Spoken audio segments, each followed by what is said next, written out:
নমস্কার dear student, আমি বিজন বারোই আজ আবার হাজির হলাম। আজ হাজির হয়েছি স্পেশালি স্টুডেন্টদের রিকোয়েস্টের জন্য। যেহেতু স্টুডেন্ট রিকোয়েস্ট করেছিল যে স্যার অ্যাডভান্স বেঙ্গলির থেকে যে সেকেন্ড ইয়ার অ্যাডভান্স বেঙ্গলির থেকে যদি প্রত্যেহর ভার চ্যাপ্টারটা বুঝিয়ে দাও তাহলে ভালো। তো তাই আজ তোমাদের জন্য সেই প্রত্যেহর ভার চ্যাপ্টারটা আমি এক্সপ্লেন করব। যদিও আমার কাছে কোনো ম্যাটেরিয়াল নেই, যেমন তেমন করে গুগল থেকে কবিতাটা বের করেছি, তো সেটাই তোমাদেরকে আজকে বোঝাবো। আই হোপ তোমরা কবিতাটা বুঝবে। তো চলো, উইদাউট ওয়েস্টিং এনি টাইম ভিডিওর এক্সপ্লেনেশনটা স্টার্ট করি। সো তোমরা যেমন জানো যে নামটাই, কবিতাটার নামটা হলো প্রত্যেহের ভার। প্রত্যেহের ভার মানে কি? মানে রোজের যে কাজের দায়িত্ব বা রোজের প্রতিদিনের কাজকর্মের যে ভার আছে বা দায়িত্ব, প্রতিদিনের কাজকর্মের দায়িত্ব, সেটাই হলো প্রত্যেহের ভার বা প্রতিদিনের ভার। ঠিক আছে? বা সিম্পলি বলতে পারো আমাদের দৈনন্দিন জীবনের জীবনযাত্রার ভারটাই হলো তোমার প্রত্যেহের ভার। ঠিক আছে? বা ইন সিম্পল প্রত্যেক দিনের জীবনযাত্রার ভারটাকেই বলা হয় প্রত্যেহের ভার।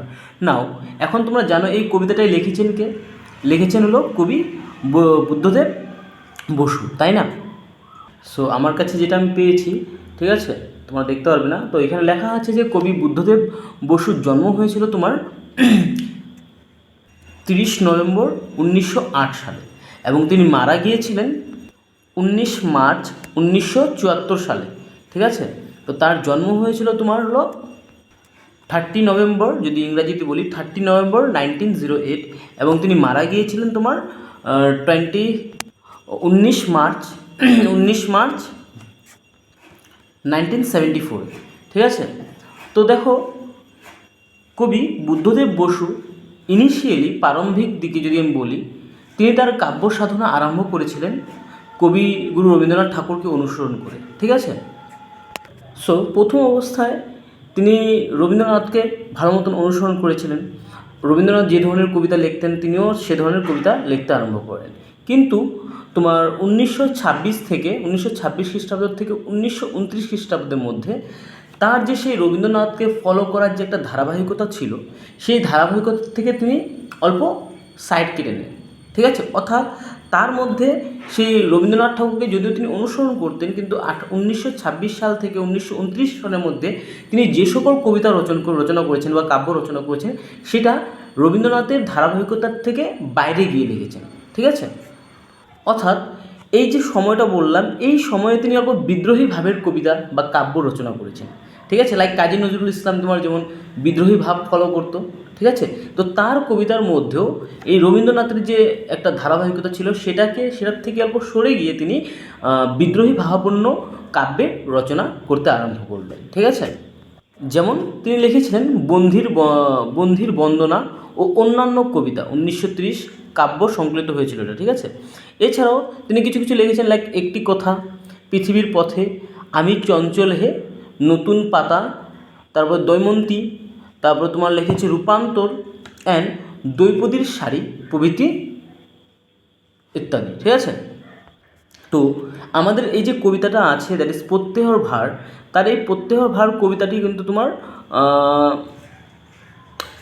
কি বললাম আমি, হ্যাঁ, দ্রৌপদীর শাড়ি থেকে সংকলিত করা হয়েছে। ঠিক আছে? দ্রৌপদীর শাড়ি নামক কাব্যগ্রন্থ থেকে নেওয়া হয়েছে।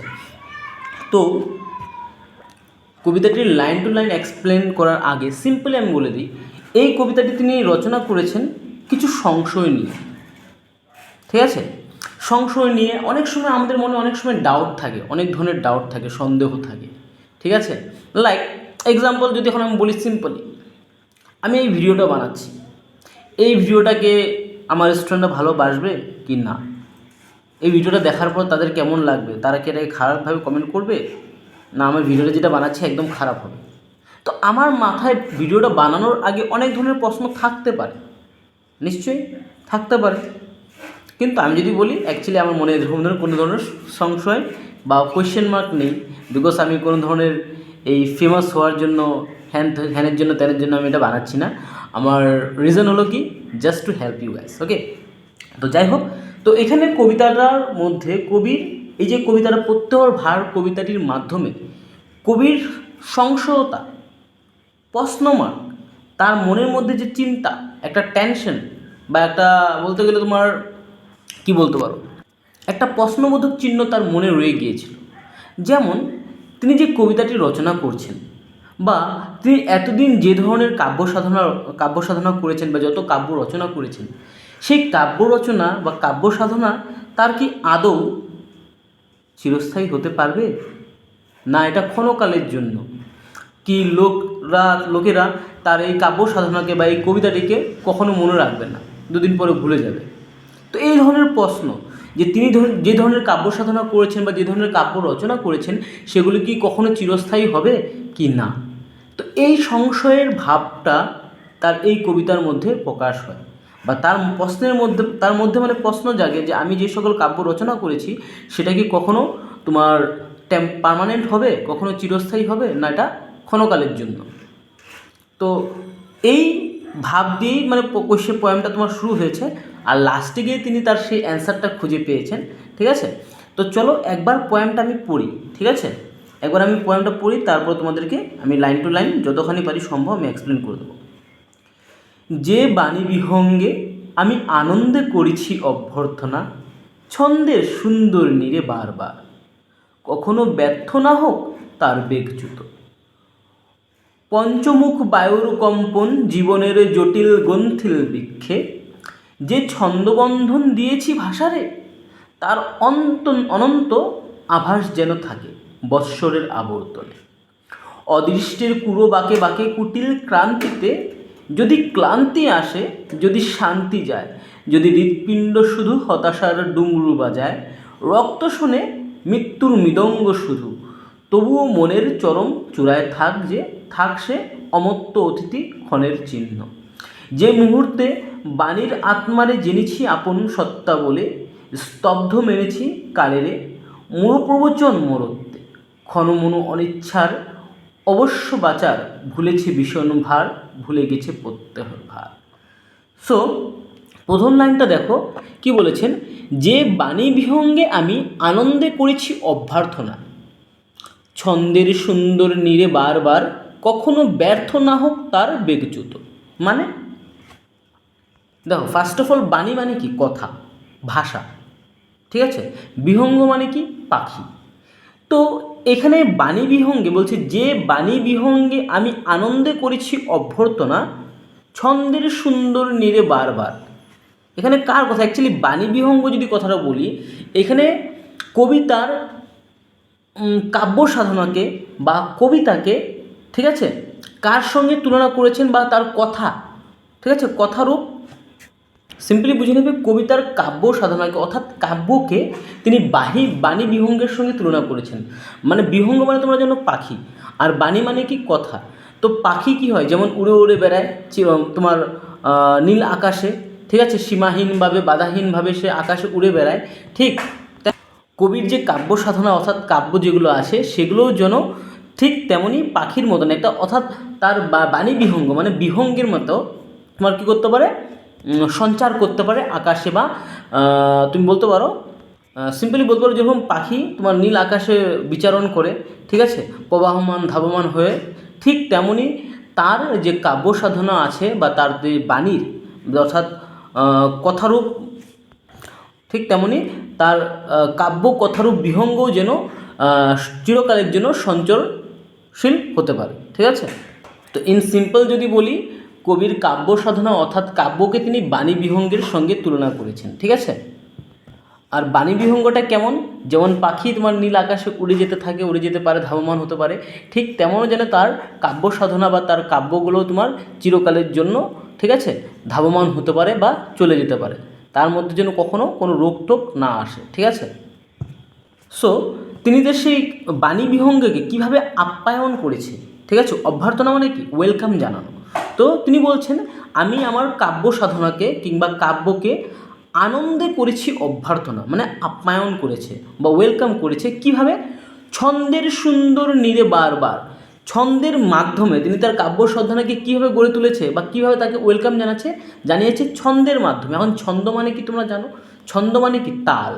ঠিক আছে, লাইক গগনে গর্জে মেঘ, ঠিক আছে, ঘন বর্ষা, কোলে একা বসে আছি নাহি ভরসা। এই লাইনটাকে যদি আমি বলতাম গগনে গগনে বর্ষা মেঘ ঘন বর্ষা, কুলে একা নাহি বর্ষা, এরকম যদি বানানো হয় ছন্দটা শুনতে ভালো লাগবে। ছন্দ মানে কি তাল, ঠিক আছে, যেরকম রাইমিং ওয়ার্ডস থাকে না, ঠিক আছে, আমরা যেরকম ছন্দ তোমরা জানো, যেরকম আমাদেরকে যদি এক্সাম্পল নেই, সিম্পলি এক্সাম্পল, একজন মেয়েকে যদি অলঙ্কারিত করতে হয় তাকে গহনার মাধ্যমে সাজানো হয়, রাইট, রূপসজ্জার মাধ্যমে সাজানো হয়। ঠিক তেমনই তোমার কবিতাকে বা কাব্যকে যদি তোমার সুন্দর করতে হয় তাহলে কিসের মাধ্যমে তাকে সাজাতে হয়? তাকে ছন্দের মাধ্যমে সাজাতে হয়। যেমন আমি বললাম, গগনে গর্জে মেঘ ঘন বরষা, কোলে একা বসে আছি নাহি ভরসা, কবিগুরু রবীন্দ্রনাথ ঠাকুরের লেখা একটা কবিতা। তো এখানে যে ছন্দটা ব্যবহার করেছেন কি সুন্দর লাগছে না শুনতে? তো ছন্দ হলো তাল, বা কোনো একটা কবিতা বা কাব্যকে যদি আমরা কি করতে চাই, তাকে সুন্দরতা প্রদান করতে চাই, ঠিক আছে, তখন আমরা ছন্দের ব্যবহার করি। তো কবি সেটাই বলছে যে তিনি তার কাব্য সাধনাকে কিংবা কাব্যকে কিংবা কবিতাকে কিসের মাধ্যমে তিনি অভ্যর্থনা জানিয়েছেন? বাণীবিহঙ্গ, অর্থাৎ বাণীবিহঙ্গ মানে কি? তার কাব্য সাধনা। সেই কাব্য সাধনাকে তিনি আনন্দে অভ্যর্থনা জানিয়েছেন কিসের মাধ্যমে? ছন্দের সুন্দর নীড়ে বারবার। কোথায় জানিয়েছে অভ্যর্থনা? যে তুমি আসো, ওয়েলকাম। দেখো, যখনই ওয়েলকাম করার কথা আসে, কোথাও না কোথাও তো কাউকে আমরা ওয়েলকাম করি, হয়তো আমাদের ঘর হোক, স্কুল হোক, কলেজ হোক। যদি আমি একটা প্রতিষ্ঠানে কাজ করছি, তোমরা যদি এখন আসো আমার প্রতিষ্ঠানে, আমরা তোমরা কী করবো? অভ্যর্থনা জানাবো না, ওয়েলকাম করবো। তো এখানে বলছেন তিনি সেই তার কাব্য সাধনাকে তিনি ওয়েলকাম জানিয়েছেন কিসের মাধ্যমে? কিসের মাধ্যমে? ছন্দের মাধ্যমে। কোথায় কোথায় কোথায় ওয়েলকাম জানিয়েছে সেটাও বলেছেন। সো তিনি তার কাব্য রচনাকে বলতে পারো, অর্থাৎ বাণীবিহঙ্গকে আনন্দে অভ্যর্থনা করেছেন, আপ্যায়ন করেছেন। কোথায়? ছন্দের সুন্দর নীড়ে, ছন্দের মাধ্যমে বা ছন্দের দ্বারা গড়া ঘরের মধ্যে। এখানে দেখো নীড়ে আছে না, নীড়ে শব্দের অর্থ হলো কি? পাখির বাসা। তো এখানে অ্যাকচুয়ালি পাখির তো বাসা না, এখানে বলছে যে আমি আমার কাব্য সাধনাকে কিংবা বাণীবিহঙ্গকে আনন্দের সাথে আপ্যায়ন করেছি, অ্যাকসেপ্ট করেছি। কোথায়? সুন্দর ছন্দের দ্বারা গড়া ঘরে, ঠিক আছে, সেটা এখানে বলেছেন, ঠিক আছে। এবং তিনি বলেছেন কখনো ব্যর্থ না হোক তার বেগচ্যুত। এই যে তিনি এত সুন্দর ছন্দের মাধ্যমে তার কাব্য সাধনা অর্থাৎ বাণীবিহঙ্গকে আপ্যায়ন করেছে, অর্থাৎ তিনি সুন্দর সুন্দর ছন্দের মাধ্যমে বিভিন্ন কবিতা রচনা করেছেন, কাব্যাবলী রচনা করেছেন, সেগুলো যেন কখনো কি না হয়? ব্যর্থ না হোক, তাই তিনি আশা করেছেন বা প্রার্থনা করেছেন। তো লাইনটা বুঝে গিয়েছো যে বাণীবিহঙ্গে আমি আনন্দে করেছি অভ্যর্থনা, ছন্দের সুন্দর নীড়ে বারবার, কখনো ব্যর্থ না হোক তার বেগচ্যুত। তার মানে তিনি যত কবিতা লিখেছেন, কাব্য লিখেছেন সুন্দর সুন্দর ছন্দের মাধ্যমে, সেই কাব্য বা তোমার তার লেখনির যেন একটা থাকে না চমক, গ্লিটার, ঠিক আছে, শাইন, সেটা যেন কখনো কি না হয়? মুছে না যায় বা অদৃশ্য না হয়ে যায়, অর্থাৎ সেটা চিরকালে যাতে হয়, চিরকালে মানে চিরস্থায়ী যাতে হয়, তিনি সেটাই এখানে কামনা করেছেন। আমি দেখো একটা লাইনকে বারবার বলছি যাতে তোমাদের কনসেপ্টটা একদম ক্লিয়ার হয়ে যায়, ঠিক আছে। তো বলছেন যে সেই জিনিসটা ব্যর্থ না হোক কোথায়?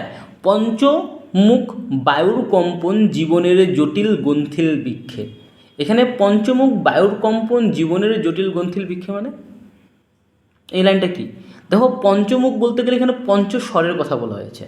তোমরা দেখেছো না বাহুবলী একটা ফিল্ম দেখেছো না, একসঙ্গে 3টা তীর আসে? তো এখানে ওই সিনটা বোঝায় না, এখানে বলা হয়েছে যখন তার কাব্য সাধনা করতে গিয়ে, এখানে পঞ্চমুখ বলতে গেলে পঞ্চমুখ বায়ুর কম্পন বলতে গেলে তোমার 5 দিক থেকে বা বিভিন্ন দিক থেকে অনেক সময় আমাদের লাইফে অনেক ধরনের সমস্যা আসতে পারে, ঠিক আছে। তো অনেক ধরনের সমস্যা আসা সত্ত্বেও যাতে তার কাব্য সাধনার মধ্যে কোনো ধরনের বাধাবিঘ্ন না ঘটে, ঠিক আছে। সো এই লাইনটার মানে হলো পঞ্চমুক্ত বায়ুর কম্পন জীবনের জটিল গ্রন্থিল বৃক্ষে। এর কথাটা হলো এটাই যে আমাদের জীবনে অনেক সময় নানা ধরনের সমস্যা এসে থাকে, ঠিক আছে। তো সেই সমস্যা যাতে কবিকে তার কাব্য সাধনার থেকে তাকে আলাদা না করতে পারে, তার কাব্য সাধনা যাতে কোনো ব্যাঘাত জন্মাতে না পারে, তার কথা তিনি বলেছেন, ঠিক আছে। এখানে আরেকটা কথা, জীবনের জটিল গ্রন্থিল বৃক্ষে। দেখো এখানে কবি কিন্তু জীবনটাকে, আমাদের যে জীবনটা আছে না, সেই জীবনটাকে কার সঙ্গে তুলনা করেছে? একটা জটিল বৃক্ষের সঙ্গে তুলনা করেছে। না, জটিল বৃক্ষ মানে কি? একটা প্রকাণ্ড ধরো আম গাছ, ঠিক আছে। একটা প্রকাণ্ড আম গাছের কথা যদি আমি বলি, আম গাছটা কি তোমার সুপারি গাছের মতন হয় নাকি? নিশ্চয় না। আম গাছের কথা যদি বলা হয়, একটা আম গাছের স্টেট আছে, কিন্তু তার ডালপালার চারিদিকে কি আছে, ছড়িয়ে ছিটিয়ে আছে, তাই না? তো জটিল বৃক্ষ মানে একটা প্রকাণ্ড বৃক্ষ যার মধ্যে অনেক ডালপালা আছে, যেটা চারিদিকে ছড়িয়ে ছিটিয়ে আছে। ঠিক তেমনই আমাদের জীবন, আমাদের জীবনের কথা যদি বলি, আমাদের জীবন একটা বৃক্ষের ন্যায়। আর আমাদের জীবনের মধ্যে যেরকম গাছটা হলো জটিল, তার যেহেতু বহু শাখা প্রশাখা আছে, ঠিক তেমনই আমাদের জীবনেও তো বহু নানান ধরনের সমস্যা, ঠিক আছে, প্রবলেম থাকতে পারে। তো তাই তিনি বলেছেন, আমাদের জীবনটাকে কম্পেয়ার করেছেন একটা জটিল বৃক্ষের সঙ্গে, কারণ আমাদের জীবনেও নানান ধরনের সমস্যা, আমাদের জীবনেও অনেক ধরনের প্রবলেম দেখা যায় বা থাকে। তাই তিনি বলেছেন যে জীবনের জটিল গ্রন্থিল বৃক্ষে। এরপরে কি বলছেন, যে ছন্দ বান্ধন দিয়েছি ভাষারে, তার অন্তত আভাস যেন থাকে বৎসরের আবর্তনে। তিনি আবার কি বলছেন দেখো, তিনি যে ভাষাটাকে ছন্দ প্রদান করেছে, ঠিক আছে? আমি একটা কোনো কথা বললাম, এখন আমি যদি কোনো একটা কথা বলি, তোমাদের নর্মাল কথা বলি, ঠিক আছে, আর সেই কথাটাকে যদি আমি ছন্দের মাধ্যমে বলি, তোমাদের কোনটা ভালো লাগবে? লাইক দেখুন, গগনে গর্জে মেঘ ঘন বরষা, কুলে একা বসে আছি নাহি ভরসা, এটা একটা ছন্দের মাধ্যমে। এখন যদি বলি আমি যে গগনে গর্জলো মেঘ, ঠিক আছে, গগনে গর্জে মেঘ ঘন বরষা, গগনে গর্জলো মেঘ, বৃষ্টি হচ্ছে প্রচুর, কুলে একা আমি বসে আছি বা বসে আছি, এটা শুনতে ভালো লাগে না?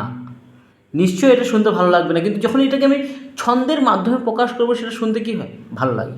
যেরকম গগনে গর্জে মেঘ ঘন বর্ষা, কুলিয়ে একা বসে আছি নাহি ভরসা। তো এখানে বলছেন, তিনি যে ভাষাটাকে কী দিয়েছেন, ছন্দ বন্ধন দিয়েছেন।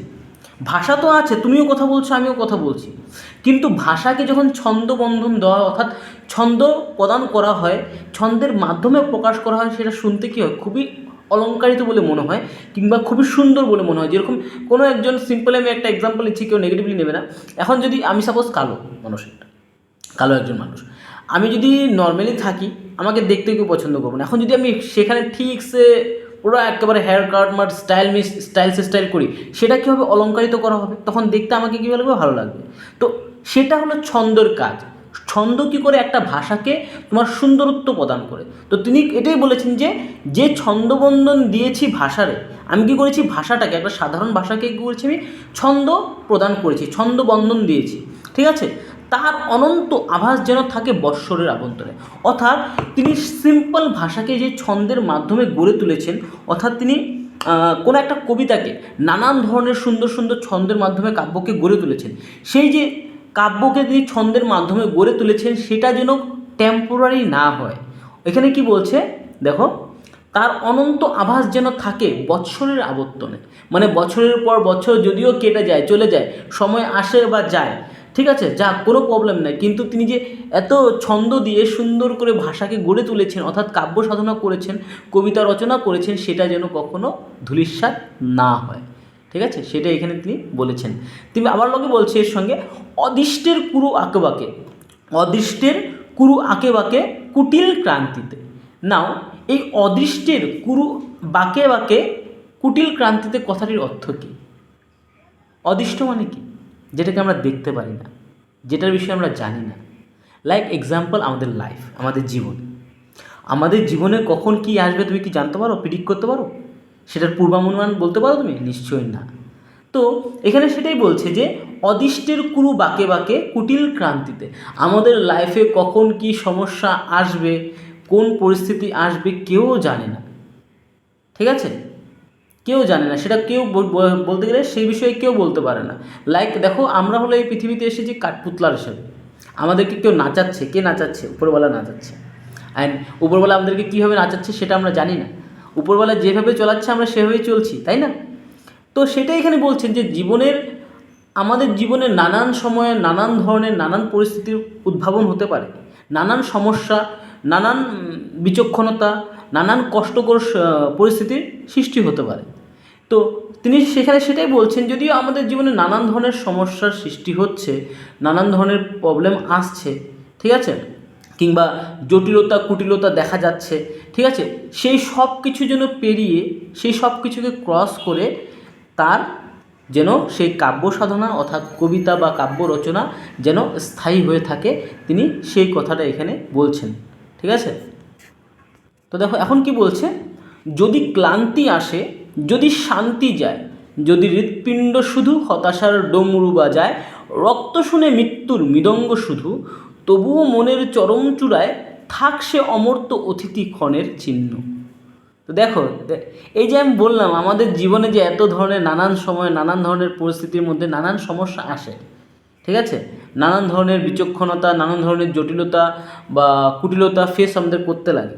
ঠিক আছে, তো এখানে বলছেন যে এইগুলো ফেস করতে করতে গিয়ে যদি আমার জীবনে ক্লান্তি এসে যায়, অনেক সময় আসে না নাকি ভাই, কত আর লাইফে কষ্ট সহ্য করব, একটার পরে একটা সমস্যা আসতেই থাকে, সেই সমস্যা ফেস করতে করতে তো মানুষ, আমি একটা মানুষ, সেই মানুষ হিসাবে আমার জীবনের মধ্যে কি আসতে পারে, টায়ার্ডনেস আসতে পারে, আমিও ক্লান্তি বোধ করতে পারি। তো তিনি এখানে বলছেন যদিও ক্লান্তি আসে, যদি শান্তি যায়, এই যে সমস্যাগুলোকে আমি ফেস করছি দিন বা দিন, তার সঙ্গে লড়াই করছি, লড়াই করতে করতে যদি আমার মনের শান্তি সুখ সব যাতে চলে যায়, যদি হৃৎপিণ্ড শুধু হতাশার ডমরু বাজায়, যখন আমার হৃৎপিণ্ড মানে কি, আমাদের হার্ট, এই হৃৎপিণ্ডের মধ্যে সবসময় আশঙ্কা রয়েছে, ভয় রয়েছে, যে বলছে যদি হৃৎপিণ্ড শুধু হতাশার ডমরু বাজায়, এটা কখন হবে, সেই সমস্যার জন্য, ঠিক আছে, সেটা বলছে ডমরু বাজায়, রক্ত শুনে মৃত্যুর মৃদঙ্গ শুধু। এখন দেখো ডমরু, তোমরা জানো ডমরু মানে কি, শিবের হাতে যেটা আছে একটা মানে উচ্চ স্বর ক্রিয়েট করা বাদ্যযন্ত্র, যার মাধ্যমে তোমার উচ্চ স্বর সৃষ্টি করা যায়। ঠিক আছে, তো বলছে যদি হৃৎপিণ্ড শুধু হতাশার ডুমুর বাজে, আমাদের হৃৎপিণ্ডের মধ্যে অর্থাৎ আমাদের হার্টবিট, যখন আমাদের লাইফে হতাশা আসে, ঠিক আছে, তখন কিন্তু আমরা ভেঙে পড়ি একেবারে, তাই না? তো এখানে বলছি যদিও আমাদের লাইফে হতাশা এসে আমরা যদি ভেঙে পড়ি, ঠিক আছে, রক্ত শুনে মৃত্যুর মৃদঙ্গ শুধু, রক্ত শুনে মৃত্যুর মৃদঙ্গ শুধু, রক্ত মানে কি আমাদের ব্লাড, মৃত্যুর মৃদঙ্গ, মৃদঙ্গকে একটা বাদ্যযন্ত্র, ঢোল জাতীয় বাদ্যযন্ত্র বলতে পারো, কিংবা যার থেকে তোমার নিম্নমানের সাউন্ড ক্রিয়েট হয়। ঠিক আছে, তো এটাই বলছেন যদি আমাদের লাইফে কখনো ক্লান্তি আসে, কখনো আমার মন থেকে যদি শান্তি চলে যায়, কখনো আমার মনে অসংখ্যার সৃষ্টি হয়, হৃৎপিণ্ড ডুমুর বাজায়, কিংবা রক্ত যদি মৃত্যুর মৃদঙ্গ শুনে, তথাপি যেন আমার ক্রিয়েট করা, আমার সৃষ্টি করা, তবুও মনের, বলছে তবুও মনের চরম চূড়ায়, সেই চরম শীর্ষে থাক সে অমর্ত্য অতিথি ক্ষণের চিহ্ন। দেখো এখানে কি হয়, তোমার যদি ক্লান্তি আসে, যদি শান্তি যায়, যদি হৃৎপিণ্ড শুধু হতাশার ডমরু বাজায়, রক্ত শোনে মৃত্যুর মৃদঙ্গ শুধু। দেখো একটা জিনিস এখানে সিম্পলি মনে রাখবা, অ্যাজ এ মানুষ হিসাবে আমি যদি বলি, ঠিক আছে, আমার লাইফ লিমিটেড, এটা আমি জানি যে আমার লাইফ লিমিটেড, কিছুদিন পরে আমি আজকে জীবিত আছি, কিছুদিন পরে আমি মরে যাব।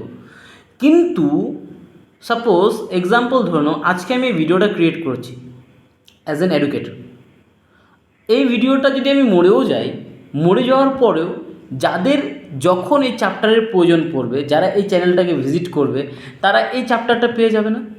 তারা এটা দেখে বুঝতে পারবে কি না? পারবে কি না? নিশ্চয়ই পারবে।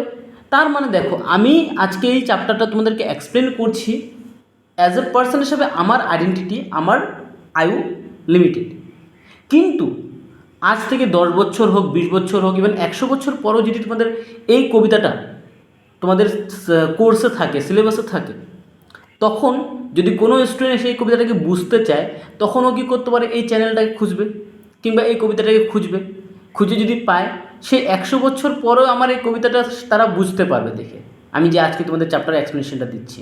তো এখানে এই কথাটাই বলেছেন যে তোমার মানুষ হিসাবে তো কবির আয়ু লিমিটেড, কিন্তু তার যে শিল্পী সত্তা আছে, তার যে কাব্য সাধনা আছে, বা অর্থাৎ কাব্য আছে, সেটা তো কিন্তু সেটার আয়ু তো তোমার লিমিটেড না। কারণ দেখো, এই কবি আজকে কত বছর আগে এই কবিতাটা লিখেছেন, কিন্তু আজকে তোমরা পড়ছো, রাইট? তিনি তো মরে গিয়েছেন, তিনি মারা গিয়েছেন, কিন্তু তার লেখা এই কবিতাটা তোমরা আজকে তো পড়ছো।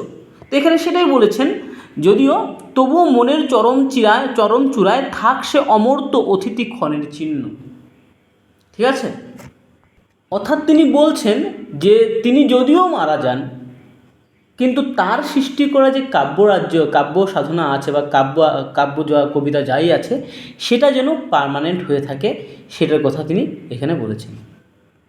অর্থাৎ আমরা বলতে পারি যে যদিও কবির লাইফ তোমার ক্ষণস্থায়ী, কবি টেম্পোরারি এসেছে, তথাপি তিনি চান যে তার কাব্য সাধনা অর্থাৎ তিনি যেগুলো রচনা করেছেন, যা যা এতদিন পর্যন্ত কাব্য সাধনা করেছেন, সেগুলো যেন চিরকালের জন্য পার্মানেন্ট হোক, চিরস্থায়ী হোক, তিনি সেটা চান। তো দেখো, এতখানি যেগুলো প্রশ্ন বা এতখানি যতখানি লাইনে পড়লাম, সেখানে তোমার কোথাও সংশয় আছে, কোথাও কোয়েশ্চেন মার্ক আছে, কোথাও তিনি নিজের মনকে সান্ত্বনা দিচ্ছেন। ঠিক আছে, এখন এরপরে এই যে নিচের লাইনগুলো আছে, এখানে কবির আশাবাদী মনের ভাব দেখা যায়। তো কবি বলছেন, যে মুহূর্তে বাণীর আত্মারে জেনেছি আপন সত্তা বলে। ঠিক আছে, যে মুহূর্তে বাণীর আত্মারে জেনেছি আপন সত্তা বলে, স্তব্ধ মেনেছি কালেরে মুরু প্রবচন মরত্বে। এই যে এইখানে তিনি তার পজিটিভ সাইডটা দেখাচ্ছেন যে দেখো, যখন কবি জানতে পারলেন বাণীর আত্মা অর্থাৎ কথা কিংবা কাব্য সাধনার আত্মাটা কি, তার নিজের সত্তা, নিজের আইডেন্টিটি। তিনি একজন কবি বা লেখক, তার পরিচয় কি? কাব্য সাধনা করা। তার পরিচয় হলো লেখা, তার পরিচয় হলো কি? তিনি কবিতা ক্রিয়েট করা। তো তিনি সেটাই বলেছেন যে যখন আমি জানতে পারলাম, যেই মুহূর্তটাতে আমি জানতে পারলাম বাণীর আত্মারে জেনেছি, মানে বাণী কাব্য সাধনার আত্মারে জেনেছি, যে আমার কাজ হলো কি, বাণীর আত্মারে জেনেছি আপন সত্তা বলে। বাণী মানে কাব্য সাধনার আত্মাকে নিজের পরিচয় বলে আমি জেনেছি। তখন আমি বুঝেছি যে আমি মরে গেলেও কি হয়েছে। তিনি এখন বলছেন যে দেখো, বাণীর আত্মা কিন্তু অমর। একটা সিম্পল সেন্স আমি বলছি, বাণীর আত্মা কিন্তু অমর। কেন অমর? স্বামী বিবেকানন্দ বলে গেছেন, জীবে প্রেম করে যেই জন সেই জন সেবিছে ঈশ্বর। তিনি তো কবে বলেছেন, কিন্তু আজকে তিনি আছেন নাকি? তিনি তো মারা গিয়েছেন। কিন্তু তার বলা যে বাণীটা, সেই আত্মাটা এখনও, বলা বাণীটা এখনও আমাদের মধ্যে প্রচলন, ইভেন যুগ যুগ ধরে সেটা প্রচলিত হয়ে যাবে, সেটা কোনদিনও মরবে না। তার মানে বাণীর আত্মাটা কি? অমর। তো আর সেই বাণীর আত্মাটা কি চায়? কাব্য সাধনা চায়। তো কবি সেটাই বলেছেন যে বাণীর আত্মা যেহেতু আমি জেনেছি, বাণীর আত্মাটা কি, যে মুহূর্তে বাণীর আত্মারে জেনেছি আপন সত্তা বলে। বাণীর আত্মা যেহেতু অমর, আর সেই বাণীর আত্মা হলো কবির আত্মা, অর্থাৎ বাণীর আত্মা কার কথা বলে? বাণীর আত্মা বলে কাব্য সাধনার কথা। ঠিক আছে, কবিতার কথা, তুমি রচনার কথা, যেগুলো রচনা তুমি সৃষ্টি করে যাবে, বলে যাবে, যেগুলো যুগ যুগ ধরে তোমার চলতে থাকবে। তো তিনি বলছেন যে যখন আমি সেই বাণীর আত্মাটার বিষয়ে জানলাম, যে বাণীর আত্মাটাই হলো কার আত্মা? আমার আত্মা। তখনই আমার মনের মধ্যে যে সংশয়টা ছিল যে আমি একদিন মারা যাব, মরে গেলে তো আমার আর কাব্য সাধনা করা হবে না, আমার কাব্য সাধনা বন্ধ হয়ে যাবে, সেই যে একটা ভয় ছিল, সঞ্চয় ছিল, সেটা যেন স্তব্ধ হয়ে গিয়েছে। স্তব্ধ মেনেছি কালের, অর্থাৎ কাল, মৃত্যু। সেই মৃত্যুকেও তিনি বলছেন যে এখন মৃত্যুকেও আমি ভয় করি না, কারণ আমি মরে গেলেও কি হয়েছে, আজকে যেগুলো আমি রচনা করব, আমার এই রচনাগুলো যুগ যুগ ধরে বেঁচে থাকবে, কখনো সেটা মরবে না। তো তখন বলছেন, যখন তিনি সেই জিনিসটা জানতে পারছেন যে বাণীর আত্মাটা তার নিজের আত্মা, তখন তার কাছে সেই মৃত্যুর কালগর্ভে পতিত হওয়ার ভয়টা শেষ হয়ে গিয়েছে, এবং যে মৃত্যুর ভয়টাকে মনে হচ্ছে তার কাছে মূঢ় প্রবচন মরত্বে। মূঢ় প্রবচন মানে কি? মূর্খের কথা বলা, মূর্খের প্রবচন মানে মূর্খের প্রবচন, যে একদিন আমি মরে যাব, মরে গেলে সব শেষ, আর কিছু নেই। কিন্তু কাব্য সাধনা রচনা করলে, কাব্য মধ্যে তুমি রত হলে, বা কবিতা বলো, তুমি রচনা বলো, তুমি যখন সাধনা করবে কাব্যে, তখন তুমি তার থেকে কীভাবে অমরত্ব পেতে পারো।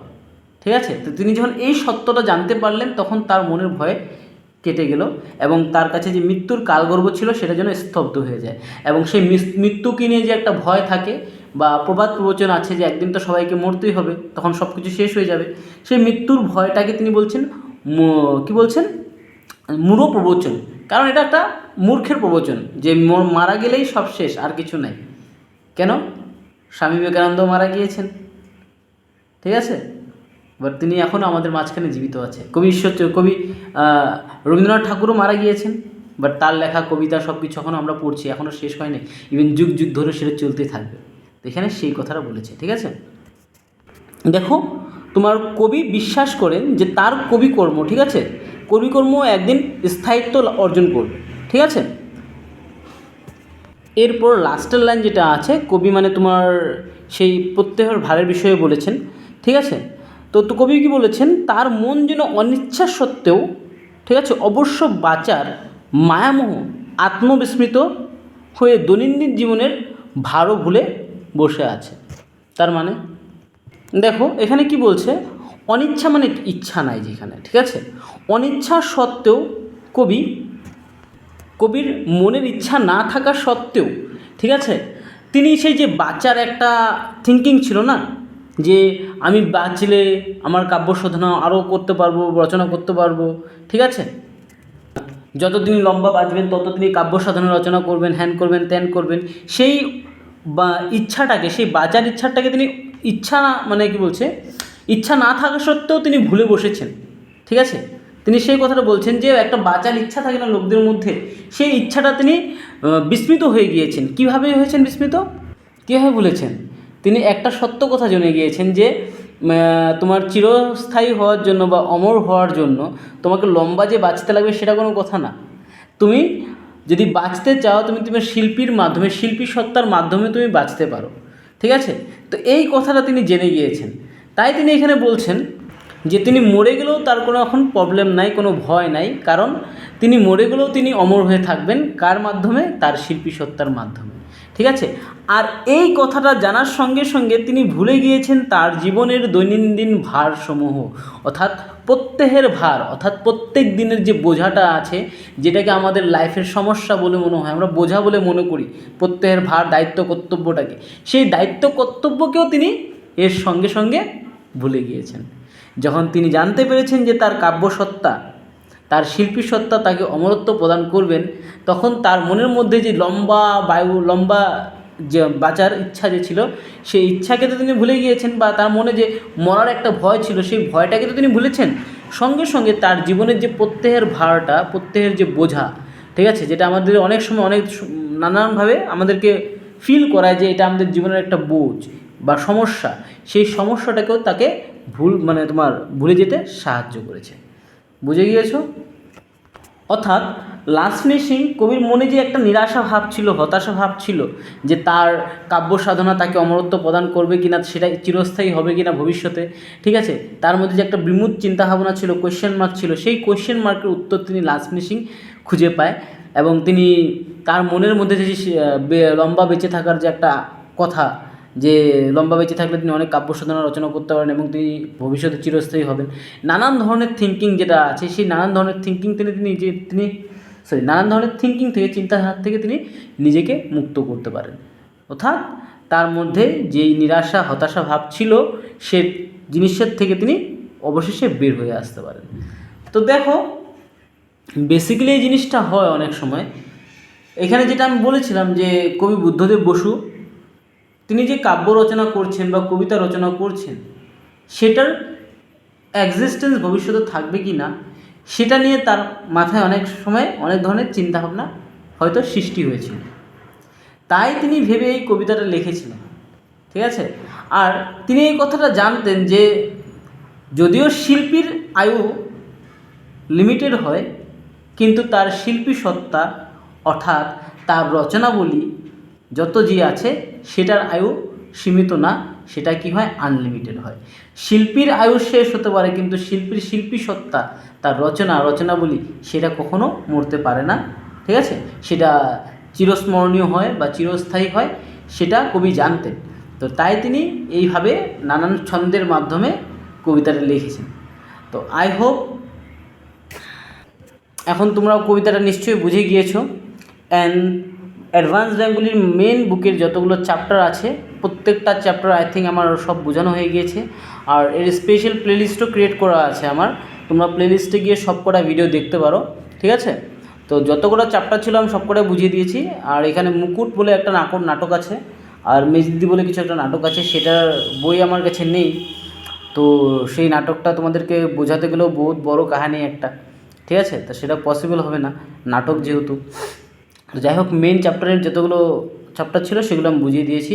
এখন যদি কোথাও তোমাদের ডাউট থাকে কোনো জায়গায়, তোমরা নিশ্চয়ই আমাকে কমেন্ট বক্সে মেনশন করে জানাবে। অ্যান্ড কাইন্ডলি যখন তোমরা কোথাও ডাউটের কথা মেনশন করো না, তখন ভিডিওটা যে দেখছো ভিডিওর টাইমটা ওখানে মেনশন করে দেবে, এই টাইমে ভিডিওর বা এই জায়গাটায় তোমাদের ডাউট আছে।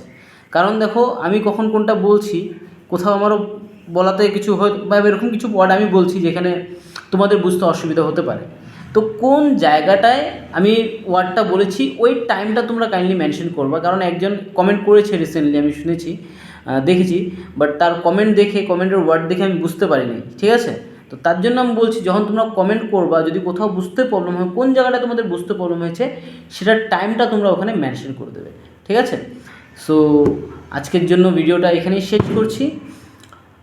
আশা করি তোমাদের চ্যাপ্টার, যত অ্যাডভান্স বেঙ্গলির চ্যাপ্টার নিয়ে যতগুলো ডাউট আছে, তোমরা মানে প্লে লিস্টের ভিডিও যতগুলো দেখবে, সব দেখার সঙ্গে সঙ্গে তোমাদের ডাউট ক্লিয়ার হয়ে যাবে, ঠিক আছে?